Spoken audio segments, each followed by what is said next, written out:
Reports are now saying that what I said 3 years ago was right. And yes, it's true that China will eventually own the automotive industry worldwide. Now, I'm exaggerating here a little, guys, but recent reports have shown the trend.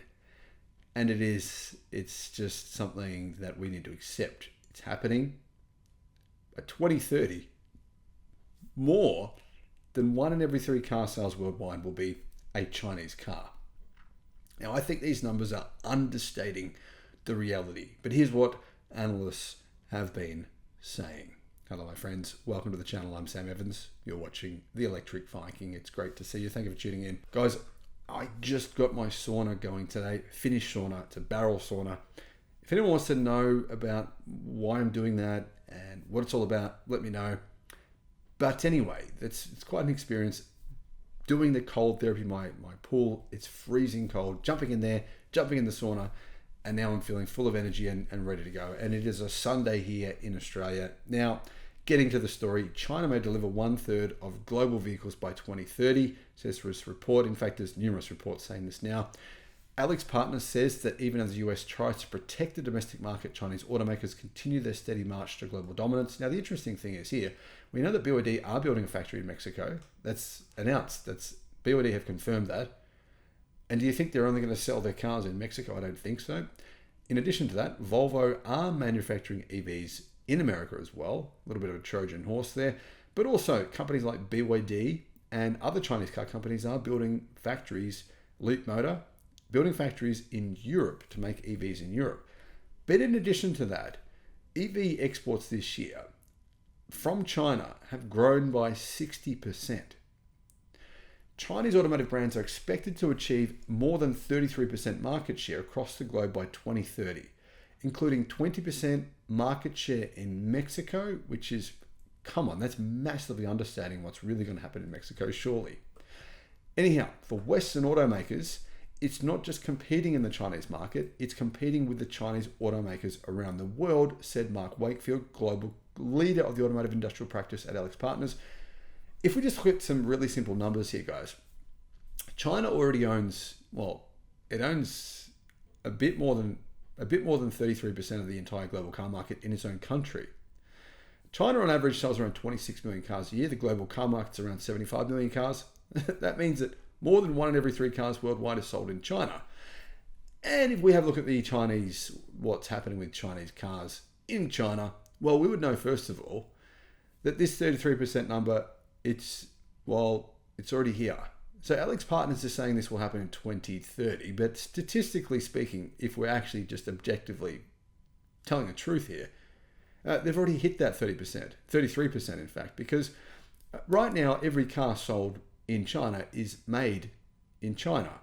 Yeah, the only car company owned by a Western automaker where they sell cars at all in China that's owned by anyone else is Tesla. Tesla are the only car company that own their own factory. So what that means is that every other car sold in China, in fact, other than a couple of thousand, which are imports, every other car, millions, right? More than 20 million a year, they're made by Chinese automakers in a joint venture partnership or simply by Chinese automakers. But these joint venture partnerships are, they're crumbling. I mean, Mitsubishi have left, or all their joint venture factories. I don't know what happened to them. Jeep have left. In addition to that, we're looking at companies like Nissan saying they're closing down some of their factories. They're saying that they're not, but they are. We know that they are. So the sales are the other issue here. Legacy automaker sales in China are collapsing. So eventually by 2030, are they going to sell many cars in China, these legacy manufacturers? I don't think so. I reckon they'll have less than 20% market share in China. That would mean that more than 20 million cars in 2030 would be sold completely by only Chinese-owned companies, not joint ventures, just Chinese car companies. And there'll be a few Teslas as well, I'm going to assume. So if you think about it, this 33%, it's actually not that hard to get to in terms of purely only Chinese-owned brands, because that's what the survey is saying. Basically, the way we look at car sales worldwide right now, it's a bit wacky, right? I mean, truthfully, let's say you were GAC and you make cars for Toyota and there's a 50-50 joint venture partnership, and the West always reports them as being Toyota sales. They never say, GAC doesn't get a single mention ever. It's just Oh, Toyota sold 10 million cars last year. It doesn't matter that 15% of those were made by Chinese car companies in 50-50 joint venture partnerships. They just 100% Toyotas. It's like, imagine if you bought a McDonald's burger knowing that 50% of that burger was actually Hungry Jack's or Burger King burger, but it was just technically only going to be called a McDonald's burger, even though half of it tasted like a Whopper, right? Half of it tasted like a different burger. You're like, this is weird. That's the current situation here. So realistically, when China hits 33% in 2030, that 33% will be actually really a lot more than that, probably closer to 40%. The findings suggest that even as the US enacts trade policies to protect the domestic market, Chinese automakers continue their steady march to global dominance on the strength of just how good their electric cars truly are. While protectionist trade policies for now have blocked off the US and Canada, Chinese automakers are still pushing into the continent. And we now know some of the biggest selling countries in the world for Chinese car brands are actually Brazil, Mexico, and they're planning on basically taking Central and South America from whoever else, legacy automakers. AlixPartners highlighted how Chinese automakers have released a flurry of announcements about battery EV production and assembly outside of China. BYD, Chery, and Great Wall have touted plans for production in Mexico. BYD and Great Wall have also announced manufacturing plans in Brazil and Europe. SAIC, MG, Chery, Leapmotor, and Geely have announced production in Europe as well. These announcements will complicate efforts to shun Chinese manufacturing. And keep in mind, this will continue. Chinese automakers will continue building factories in Europe where they'll simply kind of reassemble cars, or maybe do the assembly work there, but they'll make the parts and pretty much the entire vehicle in China. And that would be a smart strategy. It's probably what they already do for a lot of other products. The tariffs are likely only buying time and nothing more, said Andrew Bengom, global co-leader of the automotive and industrial practice at AlixPartners. Eventually, with the establishment of local production, especially in Europe, tariffs won't mean anything at all anyway. The Biden administration raised tariffs on EVs to 102.5% from President Trump's 27.5%. Still, Chinese manufacturers could take advantage of the US-Mexico-Canada agreement. That policy may allow vehicles to enter the US from Mexico duty-free if 75% of the vehicle and parts come from North America, and 40% come from places where wages are $16 an hour or more. However, the US government has the opportunity to review the agreement in conjunction with Canada and Mexico in 2026. Now, keep in mind, all those parameters mean if you meet those parameters, your EVs will qualify for US EV incentives of $7,500 per vehicle. So then the US government would be essentially giving this money to Chinese automakers. For domestic manufacturers, the global picture is looking pretty bad. AlixPartners said that Chinese brands' share of the automotive market is expected to double in Europe to 12% by 2030 and more than double in Russia to 70%. Now, if you look at the growth of car brands worldwide, the only car brands that are actually really growing are Chinese ones. BYD, Geely, for example. Geely sales this year are up by more than 50%.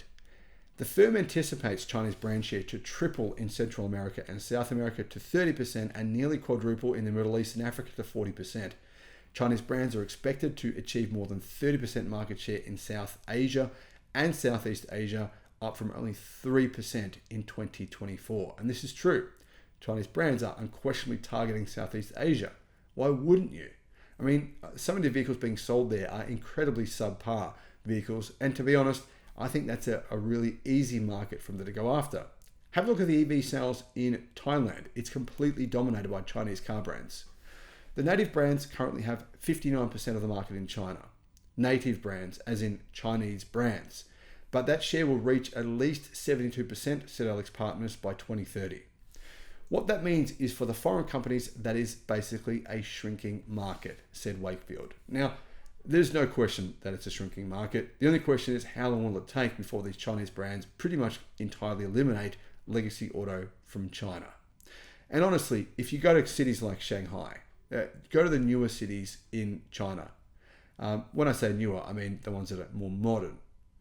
You see very few new legacy manufactured cars there. It's so rare. You see new EVs, new Tesla vehicles, new EVs coming from other brands, Whether that's companies like Aeon or Neo, Xpeng, Li Auto, BYD, you see them everywhere.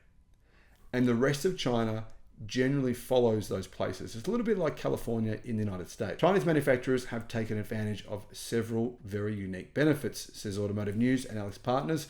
Large government subsidies allow them to offer vehicles at very affordable prices.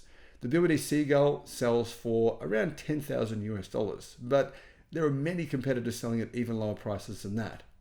Compare this to the average transaction price for EVs in America, which is $55,000. What Alex Partners described as an overtime culture in China enables companies to release new vehicles and products. Put it this way, guys, the West doesn't understand how the hell China can actually release so many new vehicles every single year. That's why they're investing so much into Chinese car companies. They want to figure out how to do this. They want to be able to release a new car every 2 years like China is, or every 1 year like China is, rather than every 7 years. That's how long normal models take to be replaced in legacy automakers' factories, essentially. So some battery material companies there have been accused of engaging in forced labor, but the truth is the majority of the Chinese car market is not involved in any of that. Automakers in China have had years of experience manufacturing EVs, and consumers there are ahead of Americans in demanding sophisticated software. And when I say sophisticated software, it's also about the features in cars, the speed of the processing units. Chinese consumers, a lot of them in China, they'll say, what's the processing chip you're using in this car? And if you're a salesman, you don't know the answer, they'll just walk away. They won't take you seriously. Imagine Toyota's dealerships, how they would deal with this. I mean, would they even know what processing units are being used? The chips in their cars are like 10 years old. I mean, what are they going to do? There's nothing they can do. They're so many years behind. China's vehicle ecosystem, was built from the ground up to support EVs and over-the-air software updates that keep cars on the cutting edge. For example, the Zeekr brand, they have, I think, about 1,000 chargers that can charge cars at 550 kilowatt fast charging, meaning you pull up to one of these chargers, your battery is basically charged in 10 minutes. If you're legacy auto with your old school EVs or old school combustion vehicles, how do you compete with that? You just can't. On average, non-Chinese brands are in the market for 5.4 years. Chinese EVs and hybrid brands are in the market for 1.6 years. So that's how fast they're upgrading their vehicles. 1.6 years for Chinese brands, 5.4 years on average for non-Chinese brands. That difference is staggering. It's dramatic to think of the technology curve that you could be on when you're launching that many vehicles that fast, and the risk you take if you miss by 1 year, said Alex Partners. Well, here's the thing. Legacy automakers are not missing by 1 year. They're missing by 4 years. The game is already over. It's honestly just that simple. Thanks for watching.